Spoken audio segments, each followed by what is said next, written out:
Hi guys, James at RampantLionReviews again for you today with another beer review. For this one we are going to head over to America once again. We're going to revisit the state of California out on the west coast, the home of American craft beer, and we're having a look at another beer from a brewery you've seen me review a few times already on the channel, and this is one that I'm really quite curious about actually. For this review then we are going to go to San Diego and we're having a little look at another beer from Ballast Brewing Company, who in fairness are probably one of the better known Californian craft breweries over here. We're having a little look at the High West today, which is an Imperial Porter coming in at 12% ABV, and essentially this is a barrel-aged version of the Victory at Sea, and that's a beer that I really need to try actually. So the original Victory at Sea is an Imperial Porter coming in at 10%. It's got vanilla and coffee beans added to it, and it's supposed to be one of the kind of iconic Ballast Point beers actually. It's eluded me for quite a wee while. I know it has been over here in Sweden, but I've just never come across a bottle of it. I go over to Copenhagen fairly regularly too, and I've not seen it there, and I don't think I've seen it back home in Scotland either, but it's one, as I say, that I've wanted to review for quite a little while. But this particular version, the High West, this appeared, I think, on the 22nd of November 2019 through the Tillfälligt Sortiment, or Small Parties as it was previously known, in Systembolaget, our state-owned alcohol stores here in Sweden, for those of you watching over in America. But yeah, this one should be a really interesting beer. I've heard very good things about it, and I have to say the cost of this too was, I thought this was crazy. I mean, this beer only cost me 40 Swedish kroners, which is, what, about €4, maybe £3.50, something like that, which, you know, it's probably about $4.50, $5, something like that. I thought the price of this beer for what it is crazy, particularly when you consider that it is an import, and of course, Systembolaget doesn't, you know, make profit normally, but when it comes to the importers, obviously they have to make a little bit of profit to bring the beers to Sweden. So I thought the price of this was absolutely insane. One of the great things about beer socialism, I guess, 40 crowns for a 12% barrel-aged Imperial Porter. Very difficult to beat that, I think. So very curious to see how this one turns out, and I hope that you guys enjoy my take on this beer as well. I do need to make sure I review the original Victory at Sea at some point soon as well. I'll need to see if I can order that from somewhere. But yeah, as always with my reviews then, I'll tell you a little bit about the brewery before we taste the beer. If you want to get straight to the tasting, just fast forward. All the usual links are in the description below. That's the brewery website, the link to my other reviews that I've done from Ballast Point Brewing Company before. No doubt there will be some more at some point in the fairly near future. There's all the usual social media down there too. If you want to see more beer reviews, do please consider subscribing to the channel.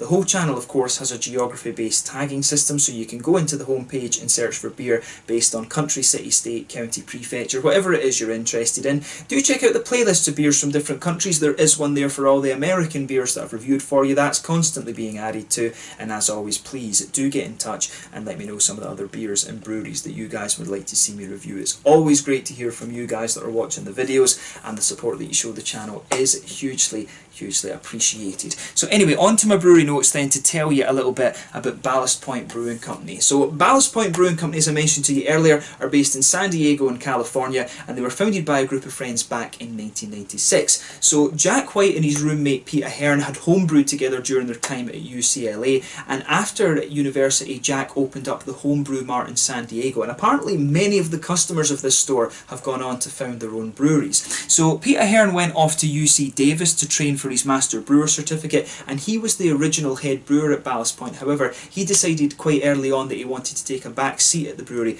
after they had hired Yusuf Cherny, and they established a backroom brewery in the Homebrew Mart in 1996, and it was this that marked the birth of Ballast Point Brewing Company. And the name of the brewery apparently comes from a historically important site at Point Loma in San Diego, and I know that Point Loma is supposed to be a pretty good kind of beer district as well. I think it's Modern Times that I've heard of from there, and they're doing some awesome things at the moment actually. So when I do make it out to California, San Diego will most definitely be on the list, and I'm sure Point Loma, there'll be a few out and about videos filmed up there as well. I need to see about that within the next few years too.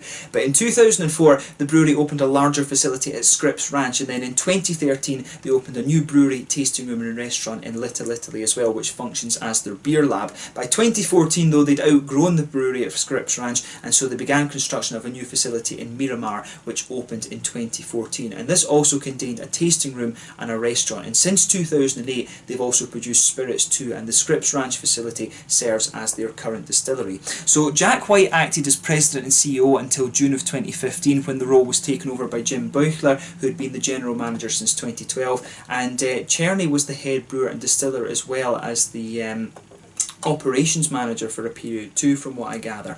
The company was offered for public stock in October of 2015, and in December of the same year of 2015 the company was taken over by Constellation Brands, who are based over in New York. By July of 2016, 4 of the founders, including White, Cherney and Buchler, left over a dispute regarding the distillation part of the business, which was apparently not included in the takeover deal by Constellation Brands. Their distillery brands included the Old Grove Gin, the Fugu Vodka and the Devil's Share Whiskey, and this whole thing started because these guys started a side project that was known as Cutwater Spirits, and they were saying that, I think Constellation Brands said that there was a sort of conflict of interest in there, so this led to the four of the original guys leaving the company. But following the departure of the founders, Constellation appointed Matty Burkle as the chief of the company. I believe he's still in place today. Since 2017 they've also had a second brewery over in Daleville in Virginia, on the east coast too, quite close to DC from what I gather, and to date they've produced around 1,300 different types of beer. And as I mentioned earlier, to us over here in Europe, these guys are probably one of the better known Californian beer brands, along with the likes of Sierra Nevada and Anchor and things like that. So yeah, kind of an interesting one this actually. So yeah, one of the original Californian craft breweries, I guess you could say, and they're now owned by a slightly bigger company, which seems to be the thing with a few of them. Lagunitas and I forget what the other big one was. New Belgium now have recently been bought over by somebody as well. It's a bit of a shame to see these independent companies becoming part of the big corporations, but you know, as long as the beer quality remains the same, then just need to see how it goes, as long as the little guys do manage to survive. But you know, they've survived in Germany and Belgium for centuries. I don't really see that changing. But yeah, that's all you really need to know about Ballast Point Brewing Company for the moment. Always cool to return to these guys. Probably the most iconic beer that they've done is the Scoop, and that's probably the one that's best known across the world, but it's always cool to try a few more of the quirky things. But if you want to learn more, like I say, check out the brewery website. You can follow them on Facebook and Instagram to keep up to date with all the latest goings on, and of course you can check out the Rate Beer and Untappd pages to see all the different things that they do. So yeah, let's get on and actually have a taste of this beer then. So yeah, as you can see, the label on this one is fairly similar. It's just a sort of amped up version, if you like, of the original Victory at Sea. The Victory at Sea had the kind of pirate skeleton on it. The original one though does have a sort of white label rather than this kind of nice black one that they have now. There you can see there is the Ballast Point symbol on the top there. Obviously Ballast Point, you know, you think about shipping and things like this and sailing, so obviously the maritime theme is quite present in their artwork.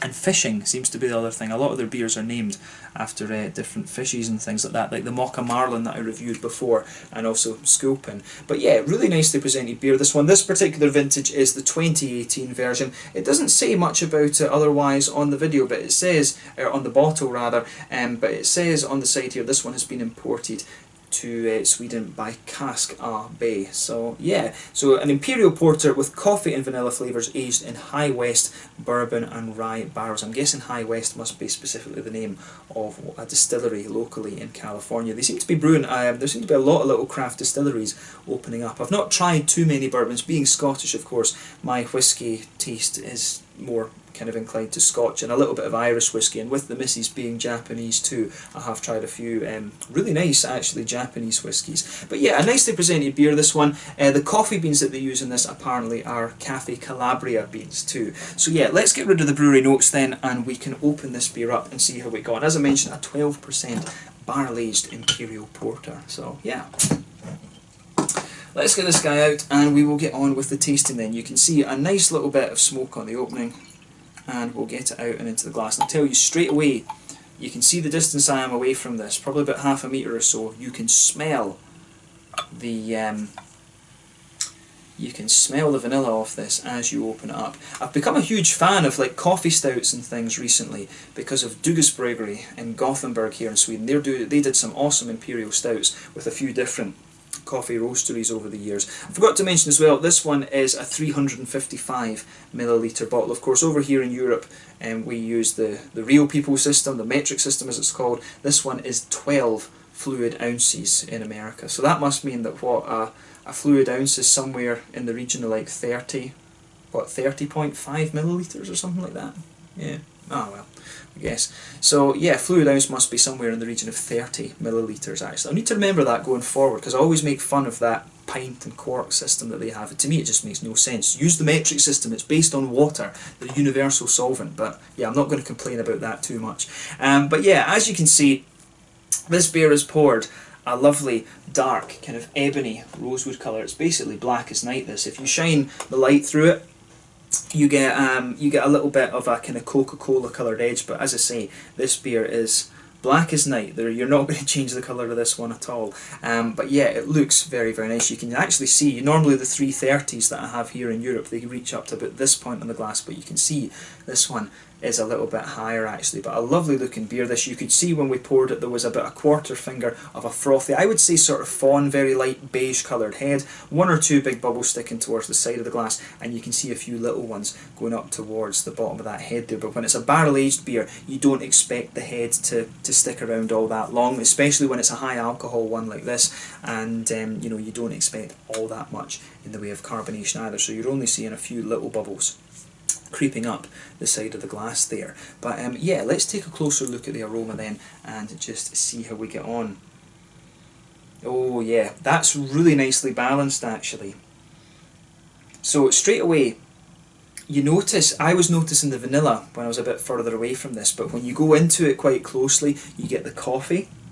And I've talked about this in other coffee reviews, mainly with the coffee stouts of course.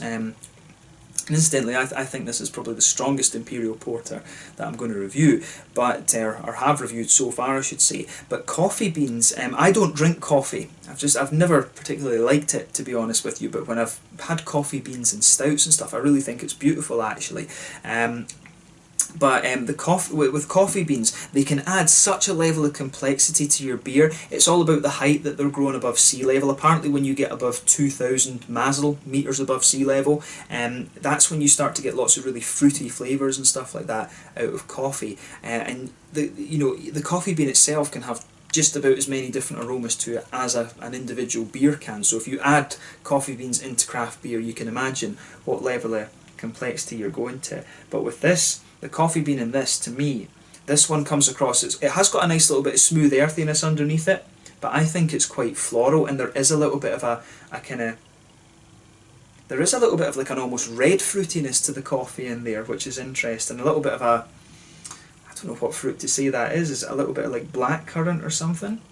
So I've got a feeling that the coffee beans used here, these ones might well have been grown in like South America or something like that, because I think it's only really, I think even with the African coffees are grown a little bit lower than that. I think it's the South American ones, the things grown in Ecuador and stuff like that, where you've got the crazy altitudes. It really comes across as quite floral, just a light kind of roast and a little bit kind of red fruity. That's really interesting, that. And of course that's just the coffee bean, that's not anything else that's going on in the beer. So like I was saying, the beer itself actually has a lovely kind of vanilla note to it. There's definitely some kind of sweet milky chocolate to the beer, a bit of a higher cocoa chocolate in there as well, maybe a 70-80% cocoa bean or something like that,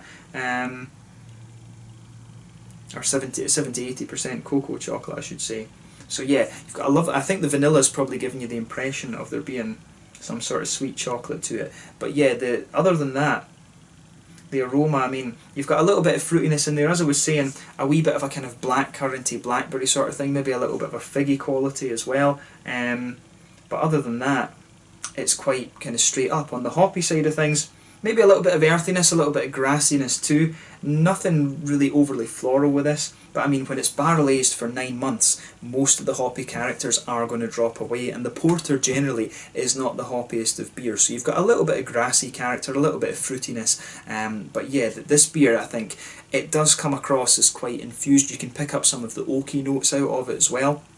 I'm not getting too much in the way of bourbon, but I'm sure that'll come out in the flavour. So in honesty, compared to some of the other barrel-aged beers that I've come across, I don't find this one to be overly complex, but it's the way that the aromas go together is really quite nice actually. So take a little bit of time and just enjoy that before you get stuck into it. I always say that's half the experience when it comes to craft beer and whiskey and sake and stuff like that. So do take a little bit of time to just enjoy the aroma, but definitely one of the kind of sweeter smelling Imperial porters that I've come across. I have to say the coffee really gives you a lovely bit of complexity. I'd say that's probably the most complex thing about this beer so far in the aroma. But yeah, let's have a taste of this one then and see how we go on. This one is the High West, a 12% barrel aged Imperial porter.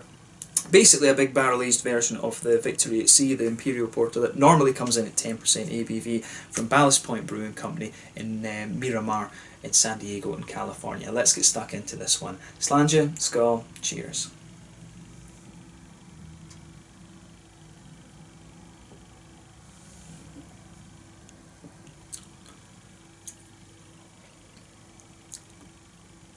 That's really pretty nice. So, one of the things I would always say about barrel aging, I'm always a little bit torn as to whether it's required. I mean, it can obviously, with some beers, it works really well. And quite recently, I reviewed the Omnipollo and Dugasbrygger, the Anagram, the blueberry cheesecake Imperial Stout that they did. And that was probably the best barrel-aged beer that I've had so far. But the thing you always notice with barrel aging is that it does kind of thin out the mouthfeel a little bit. And it's interesting because this is an Imperial Porter rather than a Stout, and one of the key differences between the Porter and the Stout is that the Stout is a lot kind of thicker. Basically, the Porter is essentially the English version of the German Schwarzbier, but it's brewed, it's fermented at a higher temperature if I remember correctly, so different yeast strains and things. So yeah, a Porter is essentially a more thin and drinkable version of a Stout. It's interesting that because, you know, for a beer that's 12%, the mouthfeel of this is remarkably light, and the barrel aging is only going to kind of amplify that effect, to be honest with you. But in terms of flavour, you've still got a hell of a lot going on in this, and that's the real fascinating thing for me about this beer, is the amount of flavour it has, but also how kind of light in the mouthfeel it is. So yeah.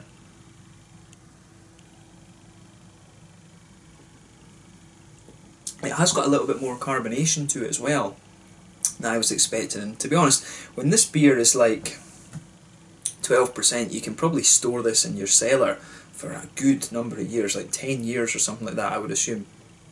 But I mean, it's just a beautiful, it really is a beautiful Imperial Stout. It takes you a little bit of time to get your head around this actually, and when it's a coffee porter, I mean, I guess you could call this a robust porter as well. You don't see that actually put on bottles that much anymore, but yeah, one of these stronger flavoured porters and the stronger alcohol ones, they tend to call it a robust porter. But this is nice how it goes together. So let's try and break down the flavour of this one then. So you can feel that kind of roasty toasty black malt, that blankets the middle of your tongue. On top of that, there is a little element, a slight element of a kind of sort of pale malty quality. You can feel that just blanketing the middle of your tongue too, and that sort of smooths out the harshness, if you like, of the black malt that you would normally get. So the middle of your palate is really quite smooth, and I mean, with the bourbon barrel and the rye whiskey barrel aging, you can feel that sort of nice, smooth, oaky, woody quality. The flavour of this beer really comes across as being very infused actually, and I like that about it.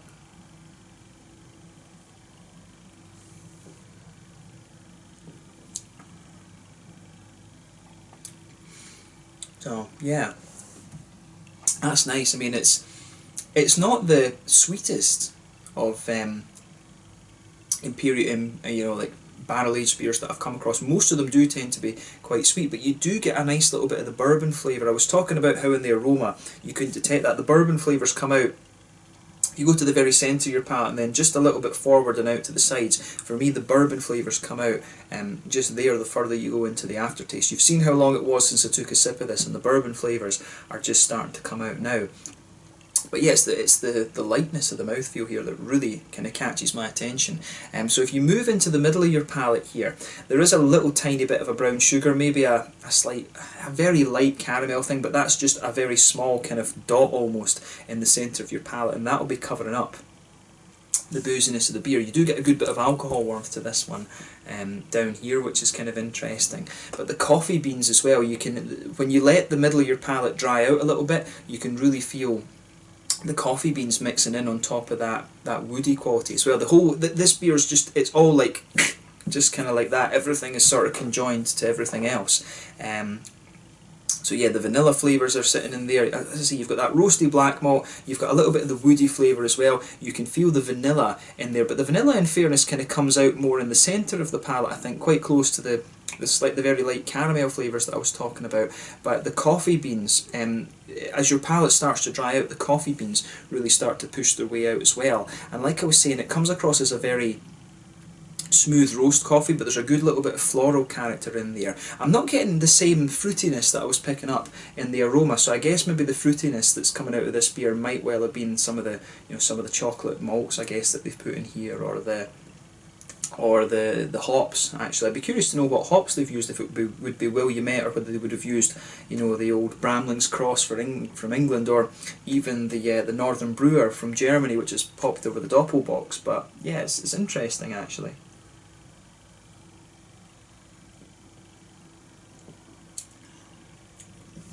Yeah, I like that. This beer really does go together very nicely. I need to try the original and see what the original's like, but it's just, to me, it's crazy that a beer can have such a light mouthfeel and be a 12% monster, essentially. It's crazy. But yeah, the way that malt base goes together, there's so much going on in it. Takes you a while to get your head around it actually, but the coffee, as I say, you get a nice, the further you go into the aftertaste, the more the middle of your palate dries out, and you start to lean towards those coffee flavours, and you can feel a little bit of the sort of floral aromatic elements of the coffee bean jumping off the middle of the palate too. And underneath that, of course, you've got the black malts, you've got the woods, you've got a bit of the vanilla kind of mixed into it as well. So yeah, just pay attention to that actually. It's a really, this beer's very layered, I think, in the way that the flavours go together. So yeah, hoppy side of things then, I mean, it's quite simple to describe this. In the back corners of the palate, you've got a little touch of earthiness there. That spreads further forward along the sides of the tongue. You can pick up a teensy little bit of a floral note on the front corner of the palate, but that's very, very minimal. And then round the very front curve of the tongue, it's that little bit lighter and grassy as well, in my opinion.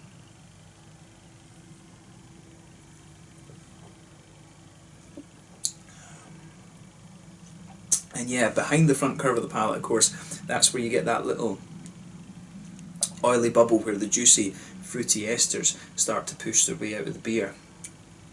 And for me, this one, it's quite straight up in its fruitiness actually. There's one or two things, but to me it comes across as pretty straight up in the fruity side of things.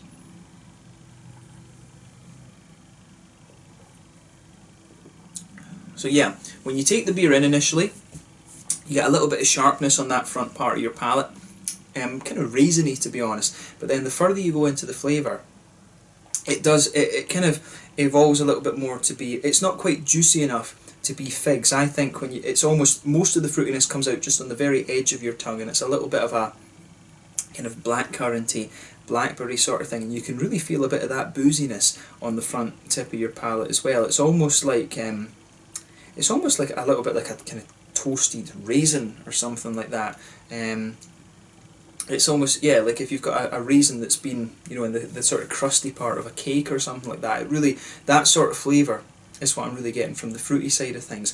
So yeah, the focus of this beer mainly is on the kind of coffee beans. The thing that really lingers into the aftertaste is the coffee bean and the floral elements of the coffee notes. The vanilla, I think, fades away a little bit, and you can taste a little bit of the kind of barrel aging as well. But in terms of a sort of barrel aged porter, I mean, this is a really interesting beer. You know, when it comes to the porters, though, I'm not sure, is the barrel aging really necessary? But I've not tried the original, so I can't comment on that too much, to be honest. But in terms of a sort of standalone beer, it is really nice and a very interesting one to try. This is one of these beers you try simply for the novelty of it, really, and it's turned out pretty nice. But if you like coffee beers, like coffee stouts and things like that, this is an interesting one to try. For someone who does appreciate the coffee stouts, I can certainly appreciate this beer actually. So, you know, thumbs up to Ballast Point for this. I think they've pulled off something quite nicely. I know they've done several different versions of barrel aging and playing around with the Victory at Sea, but I really need to try the original and some of their other IPAs and things, because I've only tried Sculpin and a few of the other and a few of the versions of Sculpin, and the Mocha Marlin, of course, which is their Christmas beer. But yeah, this is a pretty interesting one, so if you come across this, definitely try it. And if you're watching from Sweden, it's a very good price, so have a go at it and just see what you think. So yeah, in terms of the mouthfeel, this one then, this beer, I would say it's at the top end of light body. This is really crazily light bodied for a beer that's 12%, so definitely light bodied. Carbonation is very smooth in this one. You would kind of expect that from a barrel aged beer. The mouthfeel overall, I would say it's quite smooth, but at the same time it's quite wet. In terms of bitterness, what would we say? This one's got to be about 50 IBUs, something like that. It's got a little bit of bitterness, as I say, from the black malts, although a lot of the other things kind of smooth it out. You've got a little bit of bitterness from the earthy side of the hops as well. So yeah, I think maybe about 50 IBUs is fair for this one.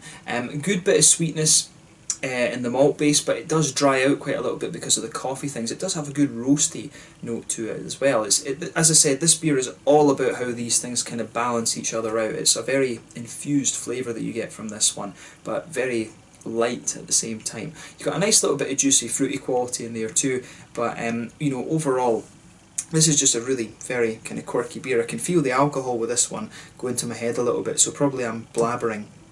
But you know, it is a really interesting beer, this one. If you like the coffee stouts, as I do, this is a sort of interesting, quirky kind of thing. One of the things I have noticed about American beer compared to the European ones, I find that the European ones are a good bit thicker than the American ones, and that goes for Imperial stouts as well. I think that in Scandinavia, at least, we tend to do our Imperial stouts a good bit thicker than the American ones, and you know, you can even say that at some of the very big and well-known breweries like Narwhal, for example, Sierra Nevada. I find that beer quite light in its mouthfeel compared to the likes of Herr Fredriksson from Amager Brewhus over in Copenhagen, or some of the Idiot from Dugas Brewery in Gothenburg, or you know, some of the stuff you'll get from Lervig and Amundsen too, actually.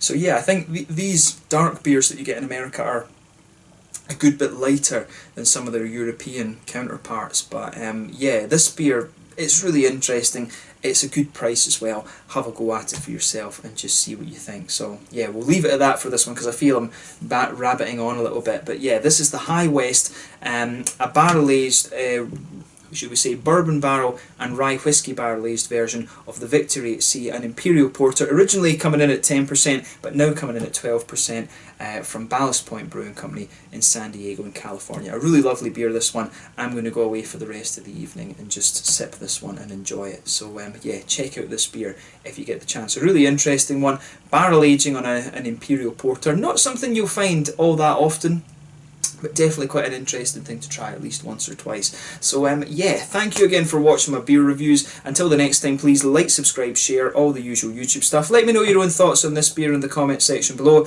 Let me know what your favourite beers are from Ballast Point as well. Been really cool to review this one. I will try and make sure that I get a review of the original Victory at Sea in over the next couple of weeks or months or whatever. But thank you again for watching my reviews, and I will catch you guys very soon. Until the next time, Slanger just now, and I'll catch you guys later. The High West, a barrel-aged version of the Victory at Sea from Ballast Point Brewing Company in San Diego, California, America. Slàinte, skål, cheers, make sure you check out this beer.